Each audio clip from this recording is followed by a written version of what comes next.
We're looking at Joshua, because we've looked at Genesis and we've looked at Exodus, we've looked at Numbers and all kinds of other books. And we're kind of keeping the story flowing. And so last week we began the Joshua study. And this series will deal with Joshua and Judges. And it's an interesting, I want you, as we go through it, I want you just to note, and we're not going to talk about it yet, but just note how the story in Joshua is recorded. Remember, the writer is shaping these little stories that are passed down. And he's doing it, would be 1,000 or more years after these events would have happened. And he's taking them and shaping them. And I want you to just file away how he's doing it. We talk a little bit about it. But what he's doing is he shapes the story, his general impression, because he's telling a bigger story as he puts in these little ones. He's not a reporter taking down facts. He's creating a story that has meaning later. And we're going to compare that with what the writers, or the writer, however it's produced, of Judges records the same bits and pieces of stories, because the two perspectives are going to be radically different in the way the writer writes it. So anyway, we're starting the book of Joshua right at the beginning. The people of Israel have gone through the wilderness. They've done their 40 years. Who is dead? Moses. Moses is dead. Who else is dead? Aaron is dead. And everybody other than two guys are dead, right? Because that's what happened during the 40 years. Right. So we've got That's the reason it took 40 years. That's why it took 40 years. That's right. And it's, like I said, it's really interesting that there's so much information, that there's so much writing in that first 2 years after Egypt, and 40 years, there's like 3 stories about the 40 years. You'd think, you'd have books and books and books over 40 years, but it really isn't. So the 40 years is kind of like a punishment. This is what you're going to do, because why are they wandering for 40 years? What was They weren't listening, which is typical, right? Yeah. Of the children of Israel out there on the Exodus. In particular, what was the cause? Because they complained about everything, right? Yeah. They complained about food, and they complained about water, and they complained about not getting leaks and all this stuff. What's that? They even created an image. But did God say after the image, you're going to have to wander in the wilderness because you created a graven image? Did he say that? No, he didn't. What was and I think this is kind of significant, it's related to what we'll talk about today. What was the reason why they had to wander in the wilderness? Do you remember the reason? They didn't enter whenever. Okay, that's it. Remember, they sent the spies in, the 12 spies, and 10 of them came back and said, No. wonderful land, best land. It's like going to Cancun. Wonderful. But, and what was the but? Giants. Yeah. Giants in the land. And you had 2 guys, one from Judah, one from Ephraim, that said, Let's go. We can do it. And the 10 said, problem, and 2 said, let's go, and the people did what? They listened to the 10. They went. Yeah. Well, remember, the people listened to the 10 and said, we want to go back to Egypt. Now, that's only been 2 years. They were only there 2 years, which is actually a long time to make that, migration. They want to go back to Egypt, and God said, nope. You're not going to go back to Egypt, but you're also not going to enter the land. Yeah. And until for 40 years, so nobody above a certain age is going to enter. Except who? Caleb and Joshua. Because they're the 2 spies that said, let's go. Okay, so it's the problem that prevented them from going in the land is the doubt they had in entering the land. That became the problem. Yeah. So you would have thought from all they had that they would realize they could make it. They were going to win victory, but they didn't. Yeah. And I think that's kind of significant, because what we're talking about now is them entering the land. right? They're going to be conquering the land. Is it the same people that in the wilderness said, we don't want to go, we're scared of giants, we don't want to be messing with giants? Okay, so you want to keep that sort of in the back of your mind. Okay, last week, so they've done this, all those folks are dead, they fought the Moabites and the Ammonites and all the people on the east side of the Jordan, and we've even got some tribes, the Gadites and the Reubenites and half the tribe of Manasseh. They've already received land, their land on the west side or the east side of the Jordan. So they've got their land, but and the rest, everybody is there on the Jordan ready to cross, right? And what did we see last week in the first couple of chapters of Joshua? What happens with Joshua? What does the Lord do with Joshua? Made him take the place of Okay, Moses. Joshua was now going to take the place of Moses. Moses. Okay, he was going to be the place of Moses.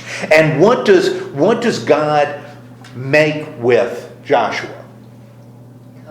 He makes a covenant. Oh, really, that's why I have to be real careful, because he's really not making it, and I said make, but he's not, he's reaffirming. Because this is a covenant that goes back to Abram. So we got a long-term covenant that we heard made with Isaac and Jacob, and then with Moses, and now it's being made with Joshua. And it's not just with him, right?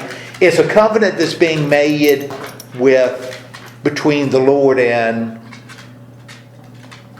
Israel, right? The people, right? And what is the deal? What's the covenant? Because you got to have two sides to a covenant. What's the deal? That they would get all the land possessions. Okay, God was going on his side. God was going to give them the land. They're going to have victory. What does God expect? Obedience. And that's a big deal, because it's not as though obedience and faith are contradictory. But here it's obedience. God wants the people to obey. And that's going to be a theme we see in Joshua. Obedience is a big deal, because the law is a big deal. And if you got law, you don't have faith in the law, you obey the law. That's what you do. If somebody gives you a law, they give it to you to obey, not to have faith in, the one who gives it. So that's the deal that they make. And what are some signs before we even cross the Jordan that the people are a different people than they were when they were wandering in the wilderness? Because this is the deal. I'm going to give you the land, but I want you to obey. That's your sign. What are some signs that's exactly what they're going to be doing? That we can anticipate that you're not going to have the same problem.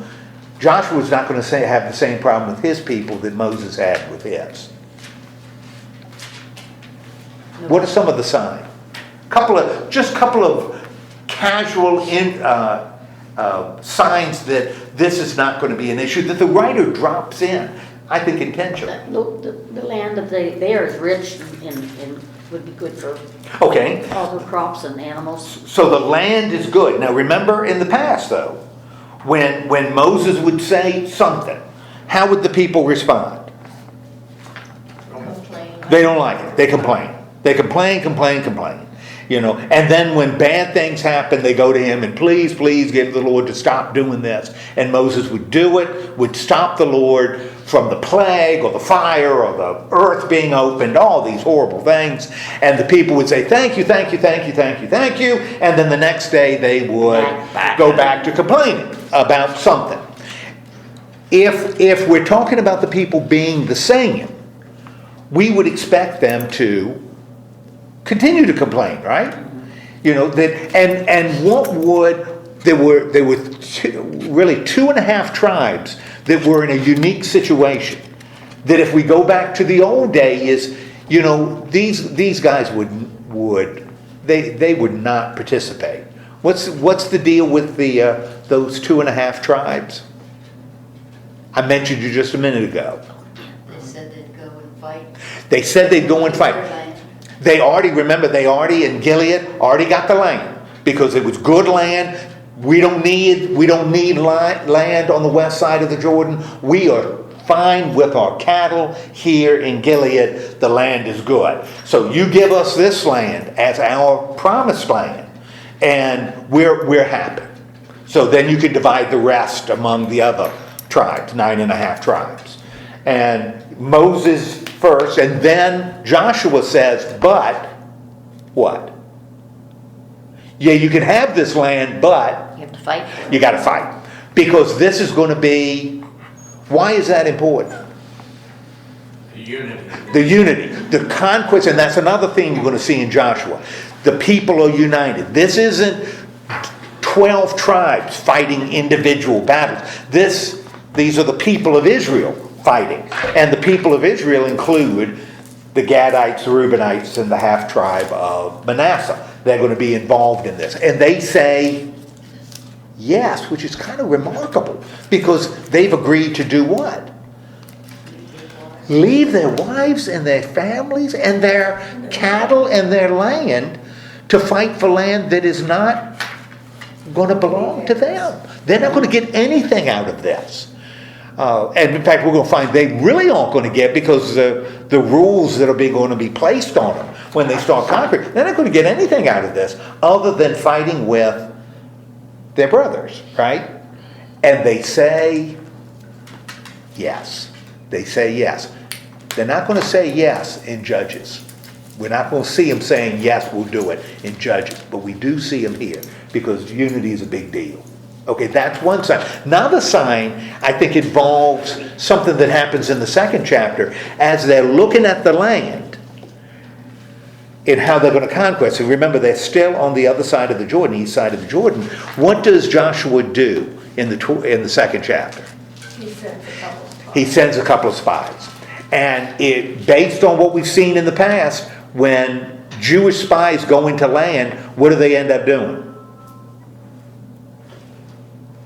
What do Jewish spies go do? What happens to them when they're sent into the promised land? They go into a prostitute. Well, that's what they do. Yeah. But in the past, when Moses sent the spies into the land, they came back and said, No. "Oh, no, it's too scary. We don't want to do that. Too scary." What do these spies do? They said, we can do it. They say we're going to do it. They say we're going to do it. And what is the little story with the spies? What's the story that surrounds the spies? Rahab. Okay, they go and they go with Rahab, hides them, right? When they go to Jericho. And what is it? And Rahab is low level in society. Yeah. What's the deal with Rahab? She wants to be protected. She wants to be protected, and what do the spies promise her? As long as she stayed in her family, in the house, not out the street, they'd be fine. They'd be fine. Now, we didn't mention it last week, but it's really, really interesting. If you look at the first chapter of Matthew, Gospel of Matthew, he gives the chronology of Jesus. And he starts with Abraham and goes to Joseph as his genealogy, gives a genealogy. And in that genealogy he mentions some women.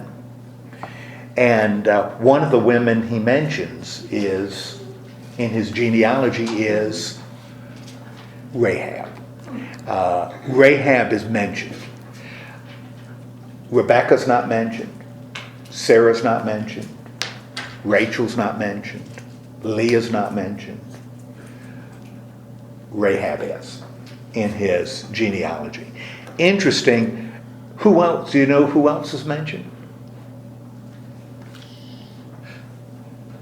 Tamar. You remember Tamar and Judah from Genesis? Yeah, Judah's daughter-in-law. Yeah. She's mentioned. Rahab is mentioned. And Ruth is mentioned. And what makes Ruth interesting that she's mentioned in the genealogy? She's a Moabite. Yeah. Ruth is a foreigner. And so in his genealogy, the women he mentions, none of them would be acceptable to the Jews. I don't think that's an accident. Every time we talk about Tamar and Rahab. She does this. She disagrees with the interpretation, and I think she's wrong. I just don't think she's wrong. She's right. So keep your opinions to yourself. That or you didn't feed her. She lunch. Yeah. You can see she's suffering. You're a pig. You're just a pig. Now this is awful. People in Kenya are hearing that and assuming that I'm calling somebody here a pig. It's a dog. Okay. Who acts like a pig. Okay, so we're in the third chapter. So we've got even early on, we got a slightly different presentation of the people. We're going to see that continue. Like I said, theme, obedience, unity. Chapter 3, where is Israel? Right at the beginning of chapter 3. The camp before crossing over. Okay, they are right on the river, right? And on the other side of the river is the promised land. And after 3 days, why 3 days? Because it's a Perfect number, it's a wonderful heavenly number. After 3 days, what happens to them? What happens? They have the covenant in the middle of the river. Well, behold that, you're right. But before that, what occurs in the story? Verse 2. Now they start making plans, right? And you're right about the covenant. What are the plans? We've got officers going through the camp and they're telling the people. And what are they telling the people? When they see the ark move, then they need to move. Okay, when they see the ark move, they're supposed to move. But the ark isn't just going to move either on its own. How are they going to move the ark? The guys were carrying it. Okay. Standing in the middle of the river. Well, what guys are going to carry it? The priests. So the Levites are going to do it. Now, why is it the Levites going to be moving this ark? And remember, the priests are Levites too, because all the priests are from the descendants of Aaron, and now it's Eleazar and Phinehas. They're all of the tribe of Levi. So priests are sort of a subsection of the Levites. Why are the Levites going to carry the ark? And by the way, just so we're on the same page, what is the ark? It's the covenant from God. Yeah, okay, 10 Commandments, there's a lot of stuff in it. It's like a box, right? The ark is a fancy box. And in the box you've got 10 Commandments, you've got the staff, the change, you got a jar of manna in there. So you've got these holy things in this box. And it's covered with gold, and it's got, sort of cherubim on the top, and the wings are touching. And so it's really, really fancy. If you want to see a great representation of the ark, watch Raiders of the Lost Ark. And you'll see Indiana Jones find the ark, So that's the Ark of the Covenant right here. And the people believed what about the Ark of the Covenant? Why was it important, this ark? Not only did it have stuff in it, what made it so important? Because God put it in there. Okay, well, God put it. What else about God? That's right. But what else did they see about the ark and God? Made from gold. Well, covered in gold, true. That's right. But even more than that. Because remember, only the Levites could touch it. And in fact, when these officers are going through, they tell the people, not only do you watch for the ark that's going to be carried by the Levites, Stay back. you got to stay back. Yeah. Because if you touch it, you'll die. Because if you touch it, you're going to die. Why is that all of that? What did the people believe about this Ark of the Covenant? Why should you stay away from it? Average people shouldn't touch it, because if you touch it, you're going to die. Because it was God representing. Okay, holy. Why was it holy? What made that ark so special? Because God sent the ark. Right? They believed that the glory of God was where the ark was. In other words, God's presence was there. When you saw the ark, that's where the glory of God dwelt. That's why when they build the temple, the ark is in a room nobody can enter. Because that's where the presence of God is. And people don't go, even priests don't go into the presence of God. right? That's what they believed. The ark was like the footstool of God for God. So that's the ark is where God is present. Now, if the ark, and why are Levites only the ones, why does he say here that Levites are the only ones that can They're carry it? holy men. Okay, they're holy, they're set aside. The law says, when you look at Numbers, a part of Numbers we didn't look at because it's laws, the law says only Levites can carry the ark, right? And so right here, only Levites are going to carry the ark. But Which didn't they have poles on the side? They did. They didn't actually touch it. They No, put it That's there. right. Yeah. That's right. Because even if you look at number 6, even if a Levite touched it, he's going to die. You don't touch the holy things of God because it represented God's presence. So this was sort of holy in a radical sense because it was associated with the glory, the kavod of God. And so even the Levites didn't touch it. And it was a very elaborate details on how you made the rings on the ark and how you made the pole and who carried the pole. Of course, they did that with everything else, with the tent that was place of meeting where the ark sat. But this is going to be they're going to carry the ark, and the people are going to stay back from the ark. Now, what does that say about what this mission is going to be across the Jordan? That God's with them. God isn't just with them. God is leading them. The presence of God is going in front of them, right? Okay. So then the people are supposed to Follow. follow at a distance, right? Now, if the people are truly obedient, what would we expect them to do? Do what God said. Do what God says. Maybe the people who are in the wilderness, they would, well, why do we have to follow? Why don't we do this? How come you didn't? Are there any leaks on the other side of the river? I don't know. We'd expect them to complain, right? But so if they're going to be obedient, the people are going to follow. This is going to be God leading them into the land. And since God is leading them into the land, what do the people need to do before they go into the land? Not consecrate, but purify themselves. They need to purify themselves, right? And sanctify means to be made holy. They have to be a holy people. So not only are they following this holy, the ultimate sign of holiness, not only because God's leading them, the people themselves have to be purified. They have to be sanctified, right? Okay, so this is going to be a religious campaign led by God, and who was he leading? A sanctified people. Oh, Joshua and yeah. a sanctified, a holy people into the land.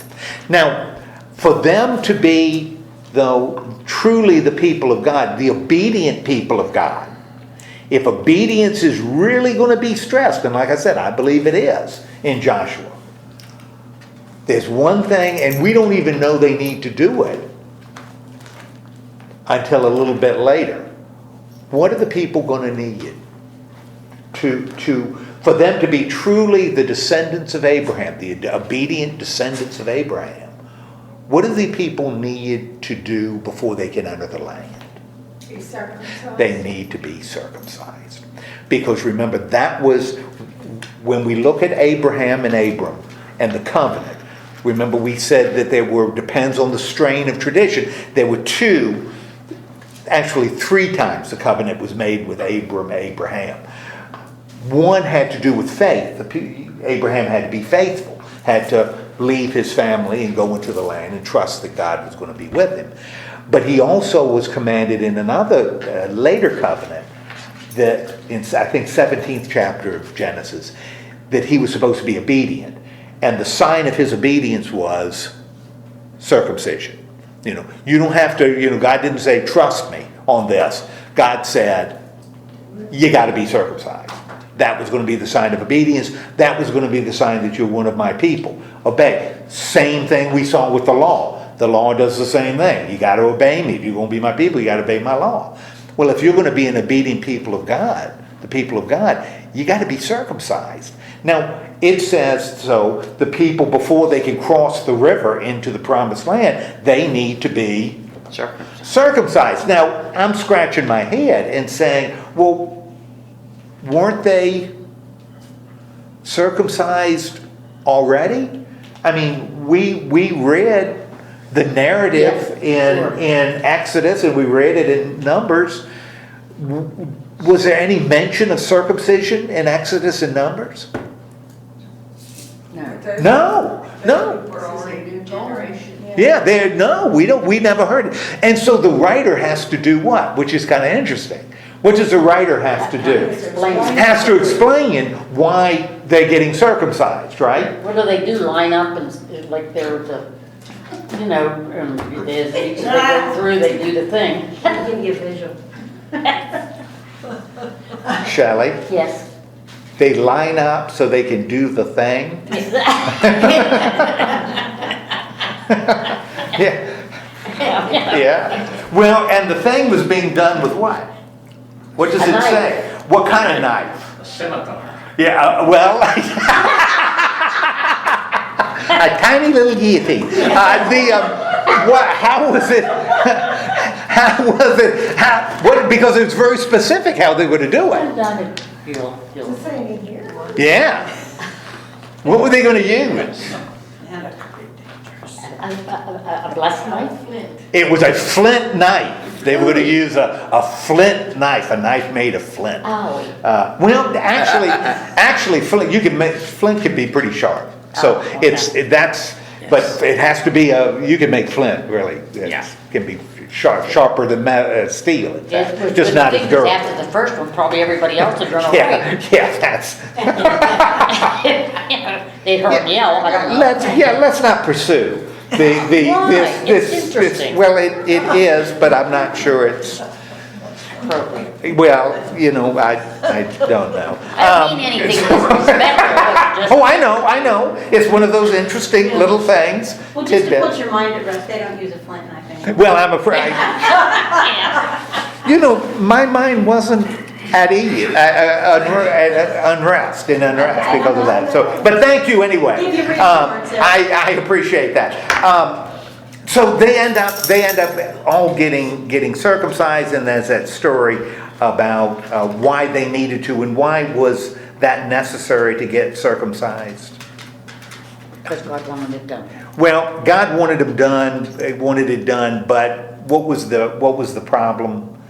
In the wilderness, the generation that came out had been circumcised, but they didn't circumcise in the wilderness.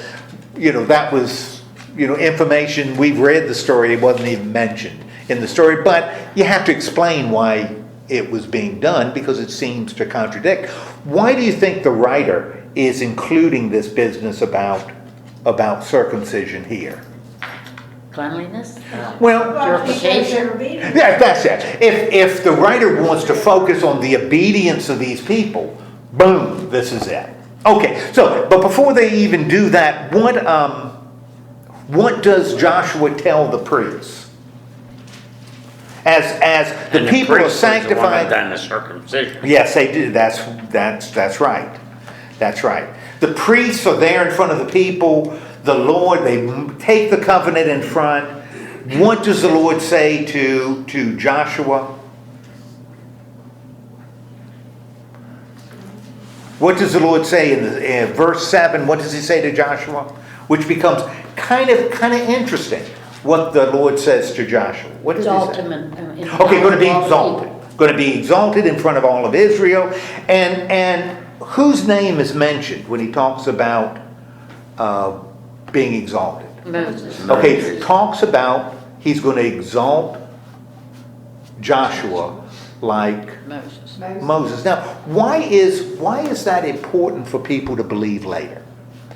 That God right here is exalting Joshua just like he exalted Moses. Because Moses is a big deal to the Jews, right? That's what I was going to say, Yeah, it's a big deal to the Jews. Why is Moses such a big deal to the Jews?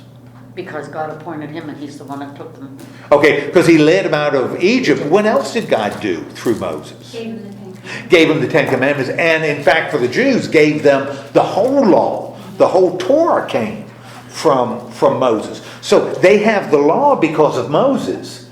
And here we've got, so Moses is really important, the giver of the law. And now Joshua is going to be, In place of Moses. is going to be at least on the same level as Moses, right? And what are the people going to receive through Joshua? If the people receive the law through Moses, what are they going to receive through Joshua? What are they going to receive? Now, the law is from God, right? So Moses isn't sitting in a room making up laws, right? People believe God, through Moses, gave them the law. What is God going to give the people through Joshua? Interpretation. Is he going to interpret the law? What is Joshua primarily going to do? How is God going to use Joshua? Lead them into the promise. Lead them into the promised land. They are going to get the land because of Joshua. So God gave the law through Moses. God is going to give them land through Joshua. And right here, the two are put on the same level. And what we're going to see as this Jewish history develops, there are going to be three things that the Jews are going to look at. And they're going to say this. They're going to repeat it. Three things. And I think it even carries over into the New Testament, particularly in the Gospel of Luke. There are three things that the people can look at and say, God is with us. One, they can look at the law. They can look at the law, way in the future. The God's with us because he gave us this law. They can look at the land and say God is with us because we have the promised land.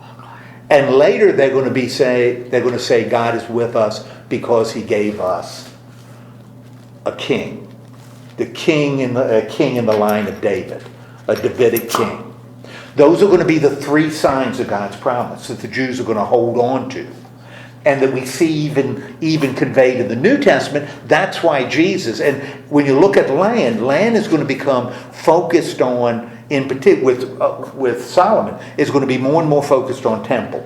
That they have the temple as this little land that they have in Palestine. So you've got those three. As long as I can look at those three things, I know God is with us, right? The Jews are going to face a problem in the future. What's going to be the problem in the future? If I say, I know God is with us because we've got law, we've got land, we've got king. What's going to be the problem? No king. Okay, well, I've got land and my land is going to focus, I've got land and I got law. So I'm good. I got two, right? No, I don't have two. What's going to happen? The land. Going to lose the land. So I am left with law. And that's why later the Pharisees are going to focus so much on law, because it becomes the only sign that the Jews have to show that God is with them. But here, I think the writer, and this is very intentional, and he's writing to people who are in the land, is lifting up land as a sign on the same level as law. That's why the giver of the law is on the same, or the giver of the land is on the same level as the giver of the law. So I think this is a very intentional thing. We're not at kings yet. There's going to be some interesting things going on with the king as a sign. Okay, so makes these promises. Now, God is going to be with them if they obey, right? If they obey. Now, they are where? Where are the people when God says this to Joshua? They are on the river. Now, we think about it, if Moses is here, now Joshua is here. They're on the same level. They're standing on the shores of the Jordan, right on the banks of the Jordan. What might we expect to happen even before we read it? The water is going to part. Geez, I've heard that story before. When did I hear that story before? When they left Egypt. When they left Egypt, the Red Sea. So if Joshua and Moses are on the same level, we can sort of expect that the same thing's going to happen with Joshua. Yes, only it's not going to be the Red Sea, it's going to be the Jordan River. And I think there are a lot of parallels, and even the writer says, if you don't get it, let me tell you, there are a lot of parallels between the two. Okay, so there they are. What does Joshua say to Israel? What does Joshua, they're still on the Jordan River. They haven't crossed over yet. What does he tell them? Listen to the word. Okay, you got to listen to the word. And what is the word? God's with them and he'll drive out. He's going to drive by all these people, right? You know that the ark is going to pass before you. And then what does he do? What does he have them do? Take 12 minutes. Okay, you got to pick 12 men. And why is it from each tribe? Why is he picking a person from each tribe? So they're united. Okay, united, right. This is the conquest of Israel, not the conquest of 12 tribes. Okay, so they're united. And what's going to happen? He tells them what's going to happen.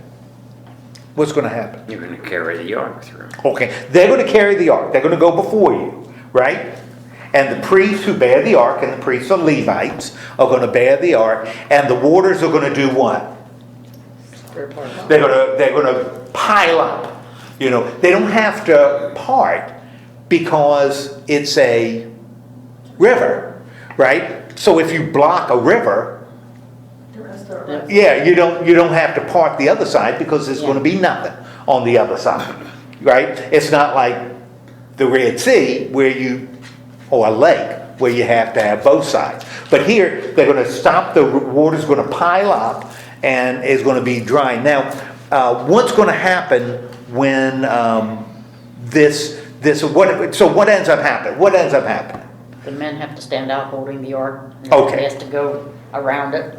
Okay, the people, just like he said, right? They're going to go. They're going to carry the ark. What happens as they carry the ark? Joshua says this is going to happen. What ends up happening? Just what Joshua said, right? The Which way? water, Yeah. right? And when the priests go into the river, what occurs there with the ark? They're on dry ground. They're on dry ground, right? And the people have to pass by, right? Now, this is similar, right? To the Red Sea. How is it similar? What are some similarities between the parting what's of the happening? waters. Part of the water, dry land. Yeah, and you people know. able to walk across. it Okay. without- Okay. They're walking across on dry land. What are some differences? There's nobody chasing. There's nobody chasing them. There's nobody pursuing them. They're going. As a matter of fact, they're the ones that are moving forward. You know, they're going to be the pursuers when they get into the land. Nobody is chasing them. Also, Joshua told them what was going to happen before. And remember, when they were on the Red Sea, that wasn't the case because the people were panicked because the Egyptians were coming after them. This is a lot different, and the people obediently cross. So we've got this crossing, and this is showing what? What is this crossing? Obedience. It's, again, we got obedience, and we've got God present with them. God is going to be with them. So the terms of the covenant that was made with Joshua, the terms of the covenant are Being met. right? God's with them, and they're going to be obedient. Okay, at the beginning of chapter 4, what did the Lord say after the crossing? Or after people are crossing? So choose 12 men. Okay, you got 12 men. Now, we're going to have two little mixed story here, where you got two different traditions, and that's okay. We're not going to worry about it. But he says, pick 12 guys. And what are the 12 people? Again, 12 because... It's a number of tribes. Well, the tribes, pick one tribes, guy from the different tribes, and you want to pick somebody that's going to be really husky, right? You don't want to get a wimp out of the tribe, because what are those 12 guys going to do? Pick up Carry the stones. stones. You're going to have to carry stones, and evidently they are fairly Big stones. because It's they're still there today. yeah, and they're carrying them on the shoulder. You know, it says, so they have them pick out 12 stones from the water. And so what does Joshua do?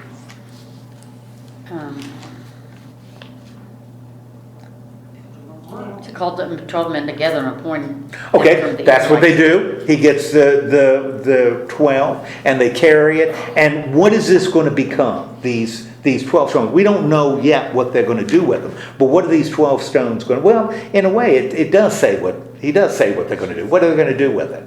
With Make the a- 12 make stones. a- Yeah, they're going to put it like in a pile, right? And that's going to serve as what?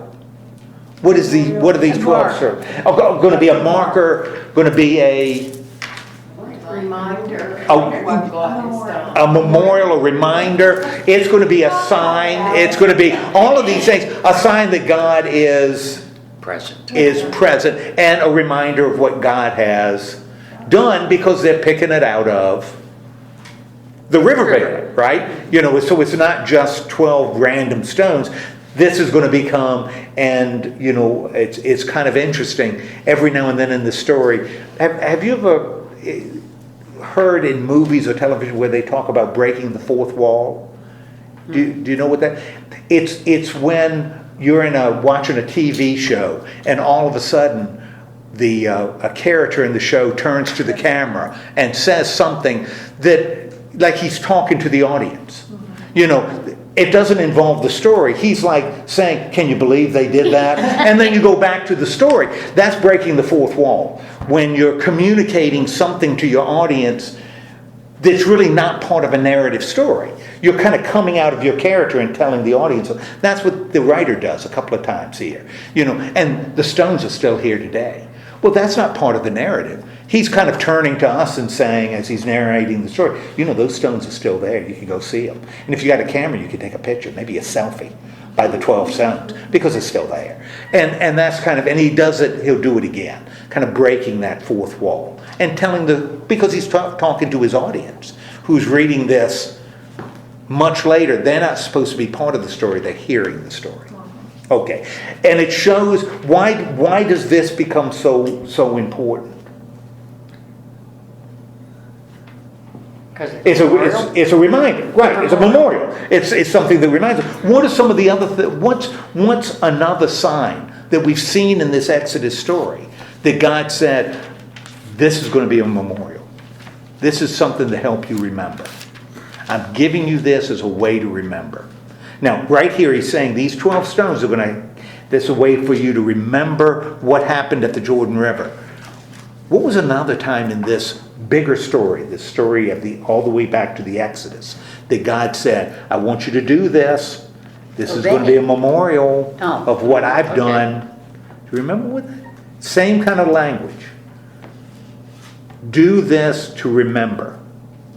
Do this in remembrance of me. Well, that's right. That's the Lord's Supper. But that's New Testament, right? That's not here in the Old Testament. But it is something that he says, do this in a sense in remembrance of me. Something that I did. You remember what that was? The staff and then. Oops. Well, okay, you're in the neighborhood. The staff. What was happening with the staff and that deal? Okay, remember when back in the Exodus, right? When Moses is before Pharaoh, and Moses wants Pharaoh to let the people go, right? And he does this, changes the staff and all. Or snake. Yeah, into a snake. And then what follows that? Because Pharaoh's heart was hardened and said no. There was plagues and Okay, good. There were plagues like frogs. First one was the Nile becomes blood. Remember and that the magicians can do that, but then they hit time where they can no longer do it. They all become. Remember what was the last plague? The bugs? That wasn't the last plague. The first Wasn't the last one. Killed the firstborn. Kill the firstborn. And what did the Jews call that event? Passover. They call it Passover, right? And what did God tell them that they should do to remember the Passover? Well, during it they put the blood of the... Okay, at the time they put the blood around, told them to do that so that the angel passes over. What did God say they should do as a reminder of the Passover?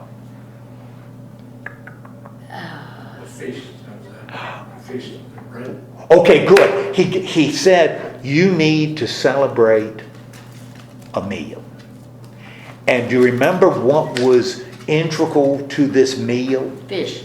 Well, wasn't so much fish. It was, unleavened bread, Wine. certain spices that you use. Wine. As a reminder that I led you out of Egypt. This was the plague. So he gave them the meal, this Passover, as a reminder of what he did in Egypt.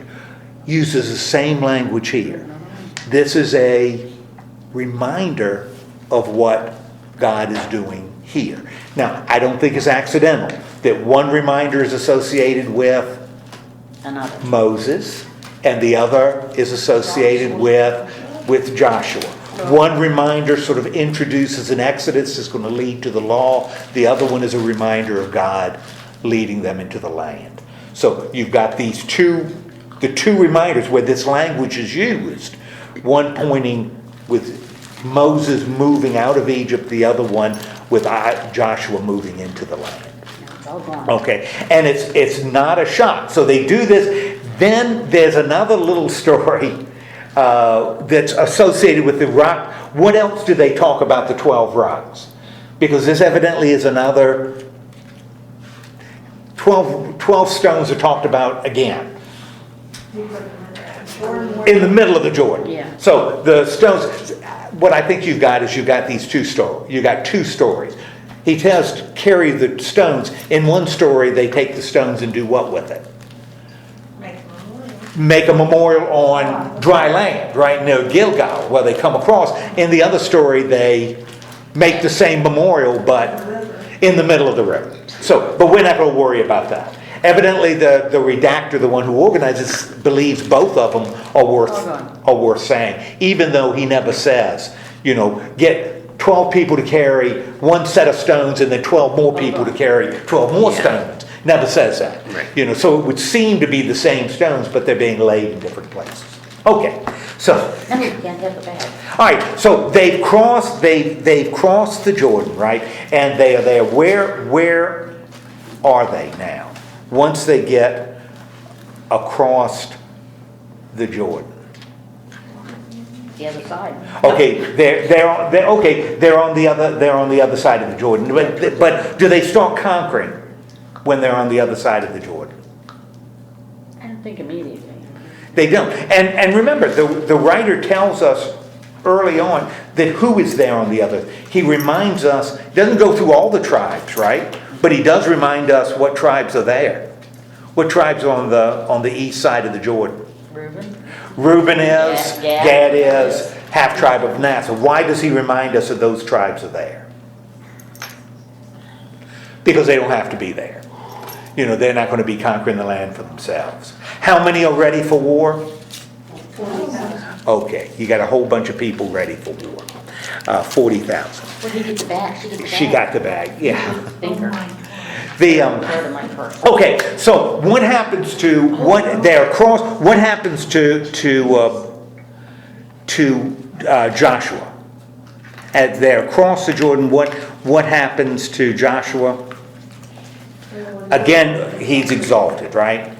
And what happens when the ark comes out of the water? The river starts flowing again. Okay, so they are out of the Jordan, right? They've crossed the Jordan. The river is flowing. Why is that sort of significant? The river starts as soon as the priests leave. Symbolically, why does that become kind of an interesting thing? When God went with them. God is with them on the other side. And there's no going back. They've crossed and they're not going back. So it's not like it stays dry, like they can go across. There's no question God is with them. Therefore, they're on the other side. They're going to take this land. They're not going to retreat back across the other way. They got the stones from the Jordan. What do they? They set them up, right, at Gilgal. Going to be a sign for people to remember later, right? On what? Now, so we've got that beginning of chapter 5. What happens to the kings here? when they start hearing what has occurred to the people of Israel.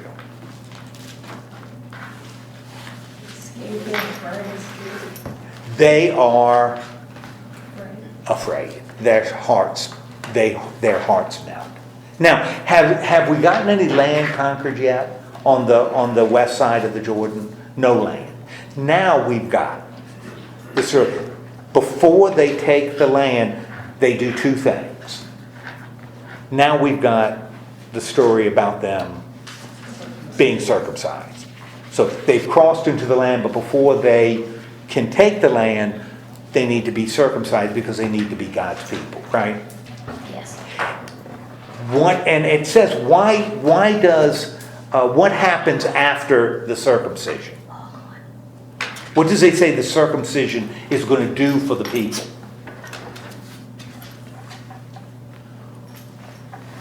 What is it going to take away from the people? Oh, sins of slavery and everything. Yeah, it's going to take away the disgrace, the history of slavery. They're going to be a new people. They're ready to take the land. What's the other thing they do in Gilgal? 12 stones they've taken out of the Jordan. They take the stones out of the Jordan, they set it up, and we know why they set it up. They set it up to be a memorial, a reminder, right? If God gave them two reminders, right, of His presence. One, now these stones, what's the other reminder? The Passover, right? Yes. What do they do in Gilgal?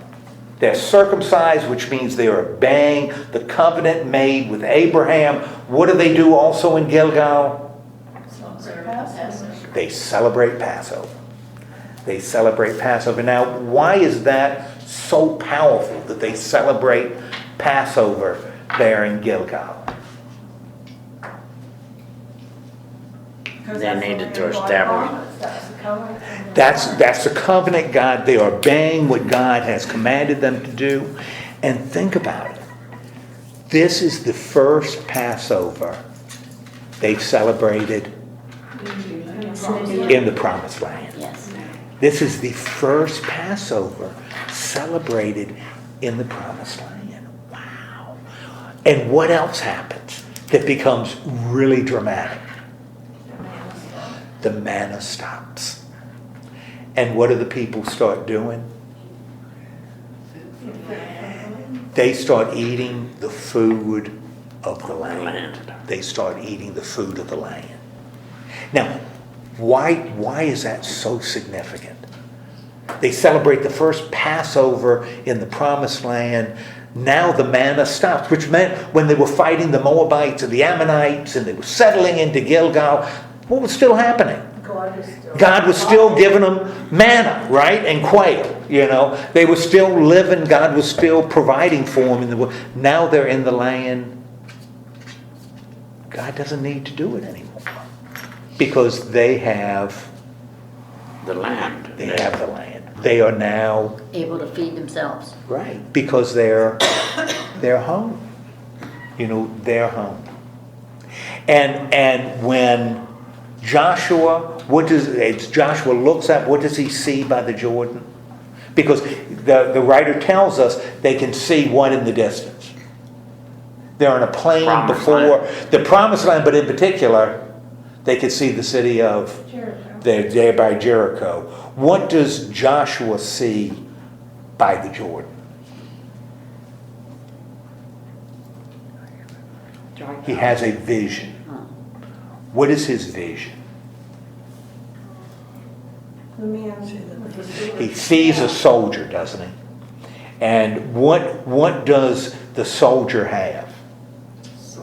He has a sword, okay? A drawn sword. And what does Joshua say to him? Here before. Yeah, are you friend or foe? And what does the soldier say? Commander of the Lord's army. I am the commander of the Lord's army. And what is that? What does that? And in fact, what does he tell Joshua as the commander of the Lord's army? What does he tell Joshua? Which should bring back just a couple of memories. Take your sandals Yeah. Take your off, sandals you're on off holy because ground. you are on holy ground. Now, we've heard that before. When did we hear that before? We heard it with Moses. And Moses was where? When did Moses hear the same thing? Take off your sandals because you are you're On on the holy mountains. ground. Wasn't on the mountain. It's when they came back down from the mountain. Wasn't when he came back.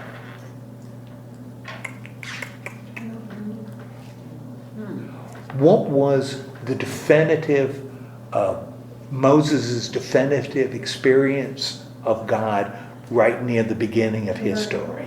When he was before the burning bush. And the voice from the bush said, remove your sandals. Yeah. You are on holy That's ground. right, yeah. The same thing is happening to Joshua at the beginning of his story. Because he hasn't done what the Lord called him to do. Just like Moses hadn't done what the Lord called him to do yet. Joshua hadn't either. Same experience. The difference is Joshua's going to conquer the land, right? And so the vision is a soldier telling him, the commander of God's army, because who's going to be fighting the battle? Who's going to enable the people to conquer the land? God is. God is. This is not going to be the people's battle. It's going to be God's battle. It's going to be God's battle. Okay? Because God is Leading the whole thing, God is everything. you got all these powerful parallels between Joshua and Moses, and how this shows how important the land was to these ancient Jews. So when they lose the land, it becomes really, really traumatic. Okay, any questions about what we looked at? Is there some coincidence that this is exactly the same time of year? Because back somewhere a chapter ago, it told us that it was on the 10th day of the first month. Yeah, that's a great point. Why do you think the writer, because again, we're looking at a writer taking bits and pieces of stories that have been passed down, most of them orally, maybe eventually written down in some form, but these are stories from the past. And what he's doing is he's putting them together into one narrative. Therefore, what he chooses to include, he's got to be including for a reason. Why would he include that? Other places he hasn't given dates and times. Why would he say this is happening in X day of X month? Why do you think he would do that? Why do you think the writer would do that? Sort of like showing a progression of tradition. Okay, we said good. So it's a tradition grounded way. That was the same time as the Passover. Okay, yes, it explains the Passover. And it even says, this is when the Jordan floods. So when they go to the Jordan, it was above its banks, because that's what happens this time of year. It's kind of interesting. He's going to ground this tradition, he's grounding it in the history of the people. He wants to ground it in something real, something solid. Now remember, he's writing this to ancient people. Ancient people often grounded their beliefs in what? In agriculture, in myth, in legend, all these other things that are sort of otherworldly. The writer here evidently wants to ground it in something solid, something real, something historical that would be meaningful to the people, not in like a myth or a legend. He seems to want to ground it in history or convey that to his people. Now understand, this isn't just a fable. This is something that happened at X year, at X time, and X. This is real. You could see the stones. You didn't see that in other legends. You could see the stones. This is where they crossed, right here. You celebrate Passover. This is the reason, because this event occurred in time, in place. And I think that becomes important. God is with the people as they move through their history. And so I think that's where he wants to ground it. What's going to be really interesting is when we look at Joshua, the book of Joshua will only deal with a small area of the land. And then it'll say he conquered the south and he conquered the north. but no details. But the details are going to be in this small little region. And evidently that's where the writer is getting his traditions, just what was told about what occurred here. Anything else? At least that's what I think. I think that's what he's doing. Okay, let's have a word of prayer, and then I'll tell you what we'll look at next week. Okay, Lord God, thank you so much for guiding us. Remind us that what God is calling for from his people is obedience. But he's also made promises to them that ultimate victory is theirs. And Lord, help us to see that same covenant applies to us. That ultimate victory is ours because our lives and our destinies are in your hands. So help us feel peace and confidence to move into the future, knowing that we are moving with you. You are with us. Also remind us that as part of the covenant, we're called to obey you. And your son said the entire law, the book of the prophets and the Torah, can be summed up in 2 commands, that we love you and that we love our neighbor. So help us to take that command as seriously as the people of Israel took their obedience as they crossed the Jordan. In the name of Christ we pray. Amen. Amen.